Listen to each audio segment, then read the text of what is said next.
Well, happy Monday to you. We are here to talk to you about essential oils in the outdoors. Maybe this is something you've already, maybe you've been through a summer with Young Living or been through it outdoors and you've come up with your own really great hacks or ideas. And if so, please share those in the comments as we share here. You're welcome to do it live or after the fact. It's really neat to be able to look back on and do a search for how to use different oils and get that information. And I always love to hear people's personal testimonials and the ways that they've used the oils and the products successfully and seen great gains in that. So testimonials are always welcome. And we love for you to share, but hopefully we'll give you some new perspectives or new considerations of ways that you can use some of these oils for the summertime, for hopefully what will be an outdoor time. I decided that we're not going to have a slide. I decided the best way, I'm going to show you some bags. So this is my beach / poolside bag. And in it, I keep all the kids' swimsuits and sun shirts and all those other things. But of course, the key thing, I think the first thing maybe that comes to people's mind when you think about being outside is, of course, going to be your sunscreen. So Young Living has a mineral sunscreen lotion. And it's got SPF 50. It's broad spectrum, water resistant up to 80 minutes. So it's a really great product. Now it is pretty thick, and it's, of course, the active ingredient that's going to help is zinc oxide. That's in most mineral-based things. And so, you'll want to put this on and apply it smooth, before you would, but not right before you go in the pool, but give it a chance to set, or else you'll just be like a white ghost look on your face, which is okay. It's just a consideration as you're going out. They do have two types of sunscreen. That I buy the SPF 50. I think the other one's a 10, SPF 10. So if you have an SPF preference, that would be what you would do. But this is a really great sunscreen. Make sure you get you some. In fact, really love it. I really love it, and it lasts a really long time, and it's not greasy. Right. I mean, this is I have a pretty full tube, and I used this all last year, and it's maybe only halfway gone, and I've got 4 kids. It lasts forever, and it's thick. And once you kind of get it going in your hands, it covers a lot of area. Now, of course, with this, we always run the risk of having too much sun. And when you find yourself in pain or dealing with skin problems post sun exposure, we have the tools for that. And one really neat product, if you've never tried it, is the Lavaderm Cooling Mist Spray. And that's just a spray. I've heard some people say they like to store it in the fridge or the freezer, probably not the freezer because it'll freeze, but keep it in the fridge so it's even cooler. And this is a really great thing to spray all over. Of course, our favorite tried and true thing that you want to have with you for the summertime is a bottle of lavender. Lavender is super healing and supportive to the skin. And when you just maybe put a base layer of coconut oil, especially if it's like your whole back or all of your arms and legs or whatever, you want to start, as soon as you feel that heat, you want to start putting that base carrier layer. And again, that's just going to help the oil go further, and maybe a few drops. I've even, when I went to a lake house trip with some youth who really gave it their best effort to put on sunscreen, but some were a little bit better than others about remembering to do it. I took a little cup, like a little mason jar, and just filled it with some avocado oil or whatever we had there, and just put about 15 or 20 drops and just kind of set it on the counter and told them all, like, hey, when it starts to hurt, come put this back on, come put this back on. And they kept coming and dipping their hands in and rubbing it all over their burns, the worst spots. So lavender is going to be your best friend for healing the skin and the sunburn, and even getting the heat off of it and the pain off of it and that's just really about your supporting the skin in the best way possible.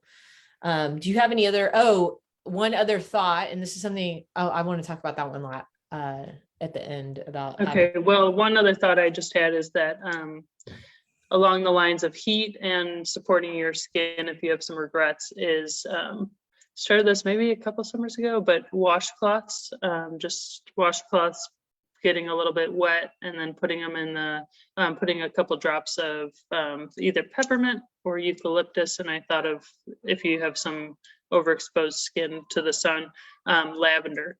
So any of those, and then just freeze them in the freezer. And then no matter what, if you come in after working on the lawn all day and you're super sweaty, my son loves doing a peppermint one on his neck. But just I could imagine that would be super soothing to sun. Yeah, totally.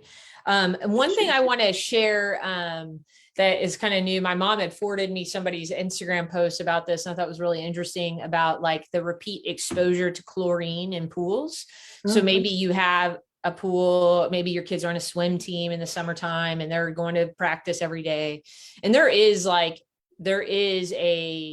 certifiable evidence to support that kids who are exposed to chlorine time and, day after day after day can tend to have a higher incidence of asthma and or bronchial stuff, but also eczema because of the effects of the chlorine and the drying, the way that dries the skin out, and even the way the body has to process the chlorine. And so she made a recommendation of soaking in Epsom salts, like just making sure you take an Epsom salt bath. She mentioned a handful of things I thought were really helpful. Not every pool is going to allow it, but maybe taking a bath beforehand, making sure you're wet as you get into the pool. And that will help kind of disperse the effect of the chlorine as opposed to getting it in a dry pool or not a dry pool, dry before you get in the pool. That sounds fun. I know, super great. Make sure you dive head first. And she also mentioned if the pool was okay with it, to have like a layer of like coconut oil or some sort of protective layer, which I would imagine that's what sunscreen could do for you. So even sunscreen, putting on a mineral sunscreen as a support to protect your body from the layers, to put some sort of layer between you and the chemicals in the pool. And then she recommended obviously like taking off, not sitting around in your clothes all day if you can avoid it, and, making sure you're kind of cleaning your swimsuits and stuff. But also recommended Epsom salt baths and geranium. We talked about geranium recently, but even using geranium as a liver supporting detox type oil after you've gone in a pool. And so I just started recently because I swim at my parents' pool, and my kids do, I should say. I rarely do, but my kids are in there a lot. And so I started at night, if we've gone swimming after they take their showers, I'll just put a little bit of one of the massage oils that I have from Young Living and a few drops of geranium down their spine. And we'll see. Hopefully that's providing some sort of support and help. So there's some unique to the pool. And of course, just at the beach, you're going to want to have your sunscreen on hand and anything else. Now, sorry, take it. Okay. So I think of heat also. I was thinking of just making sure I don't know if Christy, if you're doing this, but making sure you're hydrated. If you're going camping, like if you're going hiking or going to be out in the sun for a long time, a lot of people I know, those Ninja pouches, the 2-ounce pouches, they freeze those ahead of time and even use them as their like little ice pouch thing to keep their stuff cold. And then you have a refreshing slushy drink that also gives you energy and keeps you hydrated. And then I love Amino Wise as well. It's kind of sports hydrating drink. If you put a scoop of that in your ice water, it also keeps you hydrated, keeps your electrolytes up and stuff. Yeah, sorry, I left my water in the other room. Okay. So the next backpack or next bag I want to show you is my hiking backpack. Cute. So I take this with us when we're adventuring out in national parks and different hikes around. Of course, a really great thing. I kept Young Living sells a pack of, they have like a little tin that has all these lip balms in it. And so lately I've been keeping this around. And of course I have chapstick that I can use as chapstick. They're vanilla mint and grapefruit. But another idea and one consideration you might have is to have a lavender lip balm that you maybe label as a first aid stick. And so you use that in a pinch to just apply onto cuts and scrapes and bumps and things like that. So I keep usually in this, I just use the throat lozenge because apparently I needed it, but I'll keep a couple throat lozenges, these different things, and a couple Band-Aids and just this tin. And I just shove this into my bag. So the kids know where it is when because especially if you start going out to some of the drier climates, you end up with chapped lips a lot more.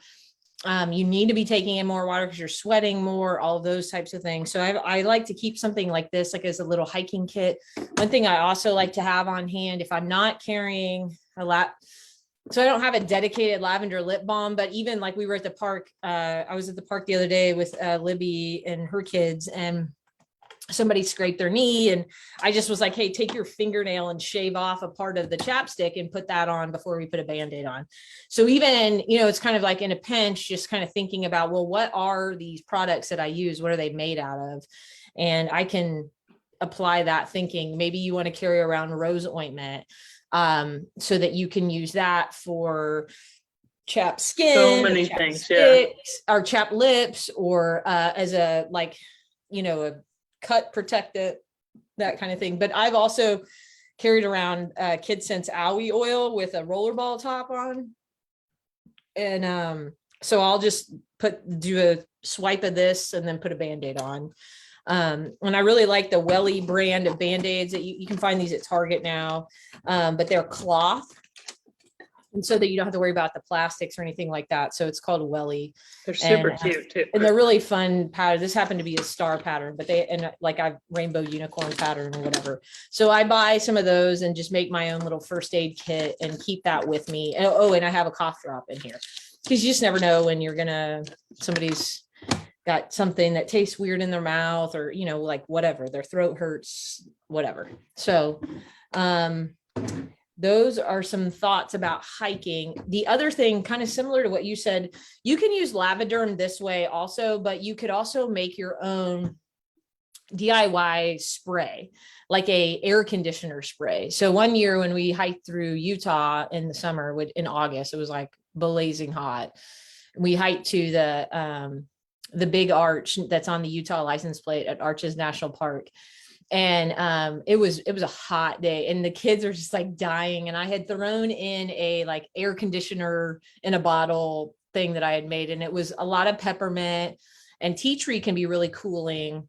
Peppermint and tea tree, and I think lavender. And I had put that in with water, mostly water, and maybe just a little bit of some sort of carrier, whether that was some salt I had shaken up or like an emulsifier, and I put or witch hazel. And then I had stuck that in my backpack. And when we got to the water stopping point, people were drinking water, I was just spraying this on everybody's neck. And it really was, and on your face, it was really refreshing. So think about if you're going to have hikes, or you're somebody who hikes a lot and you just want to stuff something in your bag, think about making yourself, either, if you don't want to DIY it, just grab Lavaderm because it'll have a similar effect, and maybe add some drops of peppermint to this. Or you can make your own, just water, peppermint, lavender, tea tree, just like whatever types of cooling. No citrus. Yeah, no citrus, because that's a great point. If we're talking about outdoors, we have to remember that, of course, it's photosensitive. All citrus oils are photosensitive. They're cold pressed from the rind, and that means that some of those big proteins are still there, and it causes those things. So do not cover your face with lemon before you step out. The last like subject matter that I thought it was just general all-purpose outdoors, whether that be like gardening, you're out, like you mentioned, lawn mowing, maybe you're going to a picnic, it's the 4th of July and everybody's outside, just any of those kinds of things. Of course, we'll always plug the insect repellent. There are like literally 1 million recipes that you can make of combinations of oils that you could make your own DIY outdoor spray. You could literally just Google the words DIY outdoor spray with essential oils, and you'll come up with, here are all these oils that work for different bugs, and even specific to specific kinds of bugs.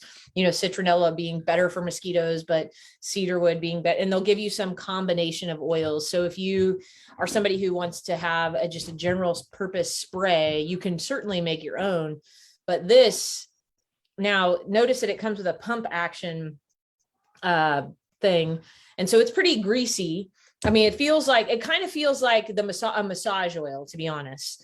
And you take that and you kind of have to apply it onto the surface of your skin that's exposed. So it's not one you would put on your clothes, you know, kind of maybe we grew up with the off and just spraying it everywhere, all over everything. So if you're wanting to do something more with the something else I do, and I keep these also in my backpack almost at all times. I have a little Repel spray, and I have a Repel rollerball. So because this is so thick, I may not always want to like pump it and get the greasiness all over. I mean, if it's really buggy, then I am just going to put this straight on, because it works so much better when it's just straight on. But you can put it in a spray, and you can do maybe like half insect repellent, half witch hazel. Is that about what you do, Libby?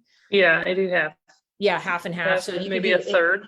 Yeah, like you can do a part, and that's what I'll do, because this won't spray. You don't want to try and make this spray. It's too thick. So you have to kind of loosen it up some with the witch hazel. And so you can shake this and then spray, and that will be something you can put on your clothes and on your hat, or like even on your face, if it's easier for you to spray that way. I also like to do kind of a similar, I think I put a little bit of witch hazel in this, but it's mostly this. And so this is just in a rollerball form. So I took an empty 15 milliliter bottle and just took the thing off and put Repel on it. And now I have this so that I don't have to carry this around.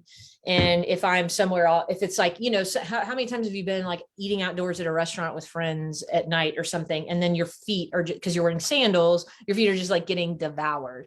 This is really easy to pull out of your purse, out of your bag, and just rub this all over. And it's not like you're making a big scene, or people are gonna be like, oh, what's that terrible smell, or worried that you're gonna get it on their food or their coffee or something like that. So really different ways to use the same product, you know, take this product and make it go in a bunch of different ways, and in a way that you'll be sure to have it with you if you're not inclined to be somebody who carries this and runs the risk of like the pump going, or I don't know, like, you know, it can be a million. A couple more, just a couple more ways to use those same type of products.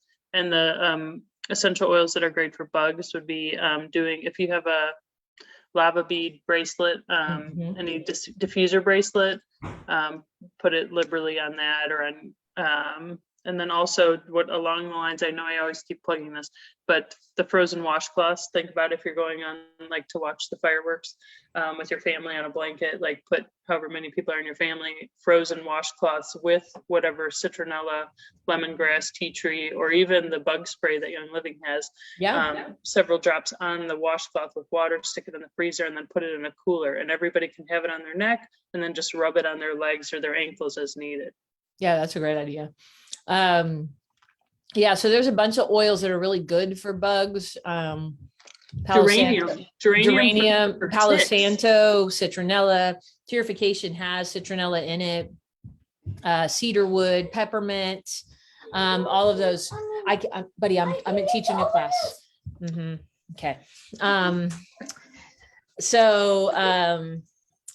Yeah, that's, you know, use all these different options as ways that you can have it easily accessible.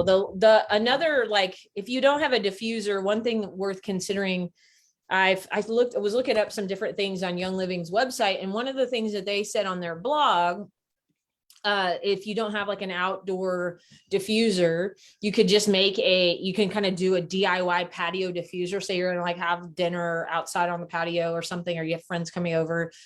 Just using a mason jar, cheesecloth, some sort of coarse salt, whether that's sea salt or Himalayan salt can work too.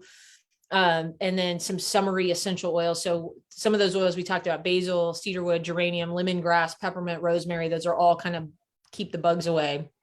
So you want to fill your mason jar with salt, add 20 to 30 drops of essential oils, whether that's a combination of those oils or specific to just one. And then put stretch cheesecloth underneath the lid ring. And the reason why you need that much oil, because there's no way that there's no steam or water to diffuse the essential oil into the air. So you need a little bit more oil to get the full effect. But that would be a way that you could have something outdoors if you're far away from an electric plug, or maybe like you're saying, like going to go sit and watch fireworks. You just put a thing, have a mason jar ready to go and pull that out and have it around you. Another thing might be, this is also when it's so hot, I do not turn my oven on. I do everything I can to grill outside. So maybe you're somebody who grills. You can get, if your grill kind of maybe needs a refresh or a reset, you can combine a quarter cup of baking soda, a couple tablespoons of natural dish detergent. So whether that's Thieves or whatever, some drops of lemon, because that helps cut through the grime, and a little bit of vinegar. So you want to add vinegar till it gets the consistency of about olive oil.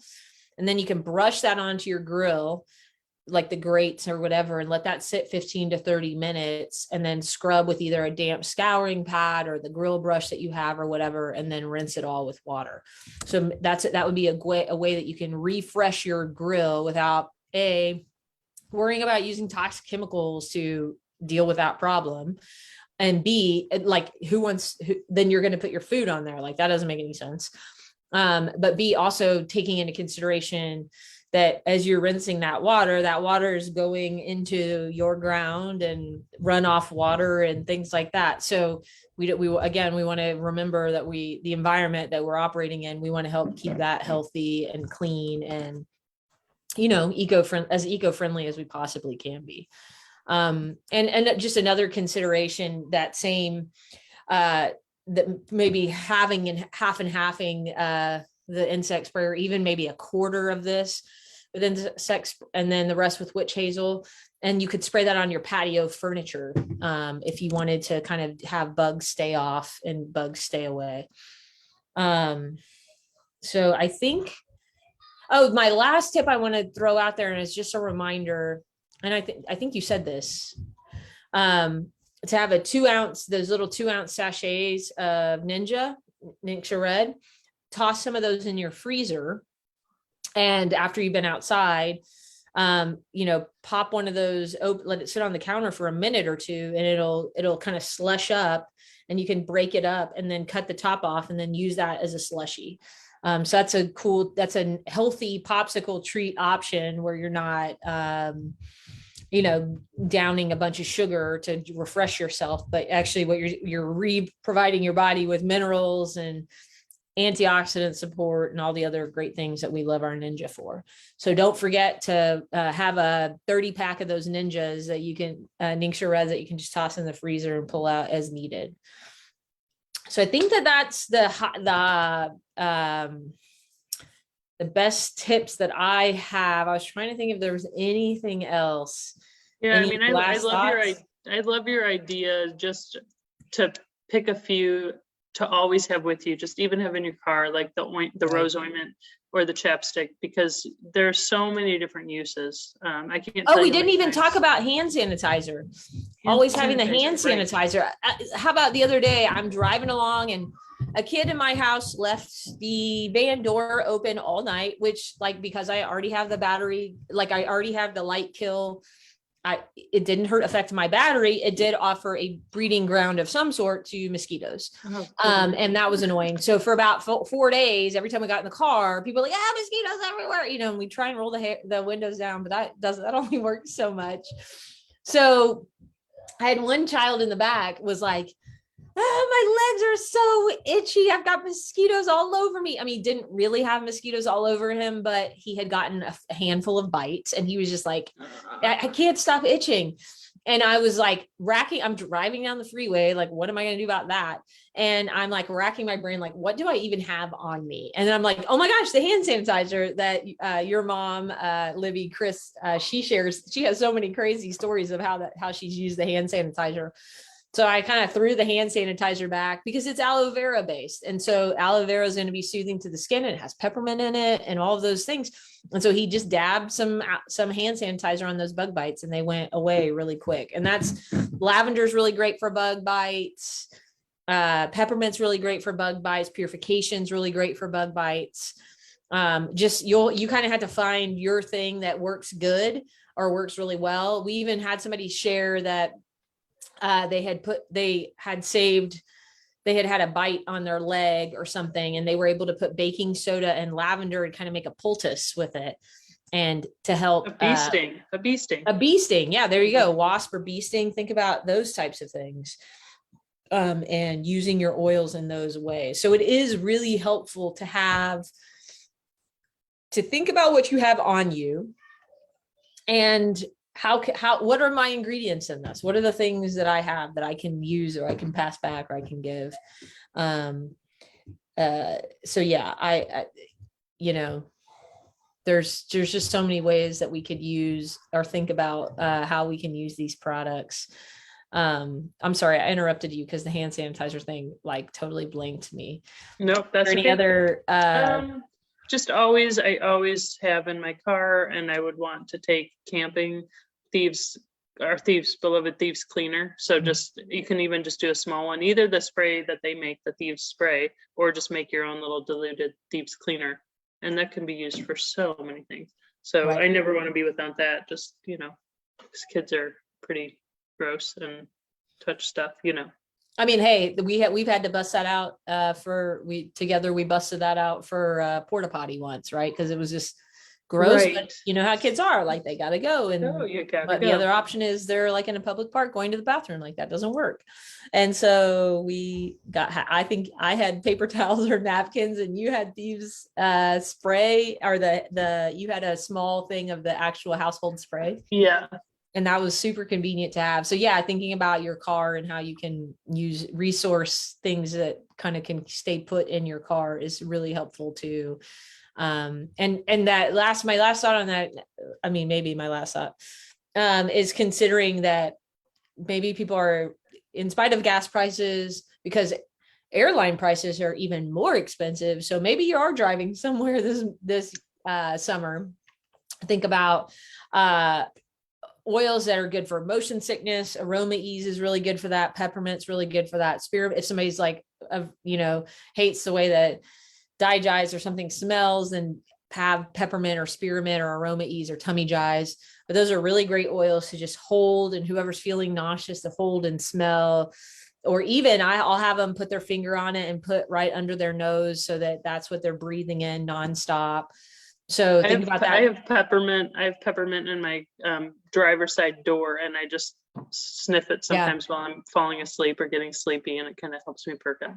And that'd be a really good thing to even take an empty bottle, like an empty peppermint, and put just one or two drops. Like that's all you're needing is the aroma of it. So you're not even necessarily applying. Right. So maybe that's a great thing to do with your empty bottles, is to throw a couple in your car that if you're needing it for the aroma. Of course, Young Living has that really great car diffuser that they came out with. So maybe you want to bring that with you, and you can put in peppermint or energy or some of those more perking up oils that as you're driving, if you've got a long drive ahead of you, that's where the Ningxia Nitro is really helpful also. So Ningxia Nitro is really great because it has kind of mild and tame ways of keeping you alert. It doesn't give you that caffeine. I mean, it does have some caffeine in it, but it doesn't give you that drop off after the fact. It's got some antioxidant properties and some other things. So I know your mom has shared before that she always has Ningxia Nitro, and my dad, he drives cars to different dealerships sometimes. And that could be like all the way from Texas to New York and back in like 4 days or something ridiculous, 3 days, something ridiculous. And he really loves the Ningxia Nitro he said it kind of really just helps me focus. Like it doesn't spin me up. It doesn't whatever. It doesn't make it where I can't even fall asleep. And in fact, it's funny. I heard somebody sharing a testimonial about Ningxia Nitro. And I haven't thought to even say this out loud, that their child who maybe has attention issues Mhm. that, Libby, you and I were just talking about coffee being something that a doctor might tell you to give your ADHD child or whatever, because it has some sort of settling and focusing effect. They swore by that testimonial for Ningxia Nitro for that, for focusing and calming and helping to, Interesting. because it's naturally occurring caffeine, and it's, not going to cause you to crash and all that other stuff. So I'm not, please don't hear me say you shouldn't have coffee. You should have coffee. Like, coffee makes everything better. But once you're there's only so much coffee and acidity that your stomach can handle before you need to make too many stops that you're not making any sufficient headway, because you're having to stop for the bathroom every hour or two. So think about having some Ningxia Nitro in your glove box for those road trips. And of course, the hand sanitizer, the thieves spray, and or the thieves household cleaner, whatever, and maybe a roll of paper towels, or wash rags, or whatever you might have to be able to clean up messes in the car or whatever. So any other thoughts or considerations about, I think I'm like, I don't know that I could come up with something else. Yeah, I mean, we need to do, sometime we need to do like a discomfort joint muscle support thing, because I kind of think of outside and pulling something while you're hiking. Like but that. well, we have lots of things that we can recommend, just deep relief and stuff like that. So yeah, we'll look into that in a future class. Yeah. One final note, I don't know if you have emails turned on for Young Living or not, but they have kind of changed the way that they are doing subscribe to save. So before, how you could have something on subscription for once every 3 months, or once every 2 months, or once every month. Well, they're kind of cutting down on the complexity of that. And they're just making it, kind of bringing it back to how it was way back when it was just essential rewards. But now it's called loyalty rewards, and it's just going to be once a month. So every month you're going to need to go in and kind of check on your subscription and make sure that it's up to date or has what you want before your order processes. It's still this. I mean, everything's basically still the same. The only thing that's been removed is that you can't set it for once every 3 months or once every 2 months. And you still can, if somebody's like, hey, I'm not doing 50 PV and I haven't spent $100, do I still get the 4% off? And the answer is yes, as long as you have something in your cart. Like, as long as you have, as long as you're signed up for the loyalty, the rewards, or the subscription process. And it doesn't even have to be $50, but if you just had toothpaste 1 month and that subscribed, and then the next month you went in and you were like, oh, y'all had this talk about insect repellent. For the record, there's also insect repellent wipes that people swear by putting on their animals, or being able to also spread it out. So just know that change there. It might look a little different in your cart as you're setting up your orders in the next, if you haven't processed in May, it might look a little bit different now. And if you are for sure processing in June, but everything else is still the same. To qualify for your points, you have to be hitting that 50 PV mark in order to get loyalty reward points. The thresholds are still the same. First 1 to 3 months, you get 10% back on everything that you purchase to be used later on as points for yourself. Months 4 to 24 is 20%. And then months 25 and following, you get 25% back. There is, if you didn't know, there is still eligible a grace month. So one time a year, 1 month out of 12, you're able to not have your order processed, but still maintain your earn rate, so you don't drop back down to the 10%. So just know that that's there should you need to use it. And if anything we've said is confusing, or if you're confused, it's not a lot has changed. Just if you're confused, come talk to us. Yeah, shoot us a text, leave a comment, send us a DM, whatever is the easiest way for you to communicate, and we will help you with the process. So we will be off next Monday for Memorial Day weekend. And so we will see you again back here the first week of June when we dive into whatever the June promos are. There's also convention coming up. So there'll be new products and new things that we'll have learned at convention. So this is a plug. If you haven't gotten your convention tickets, it's $50. If you want to do it online, I'm assuming nobody's trying to travel to Salt Lake City, but you still could. You still could buy an in-person ticket and hop on a plane and go to Salt Lake City. I would really encourage you to plan to do that at some point in your Young Living journey, to go in person to convention, because it's just so cool.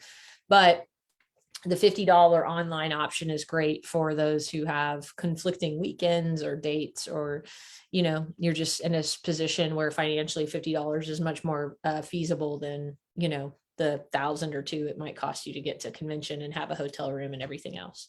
So with that, June's got some great things coming up, and we'll keep you posted. So we'll see you back then. Thanks for joining.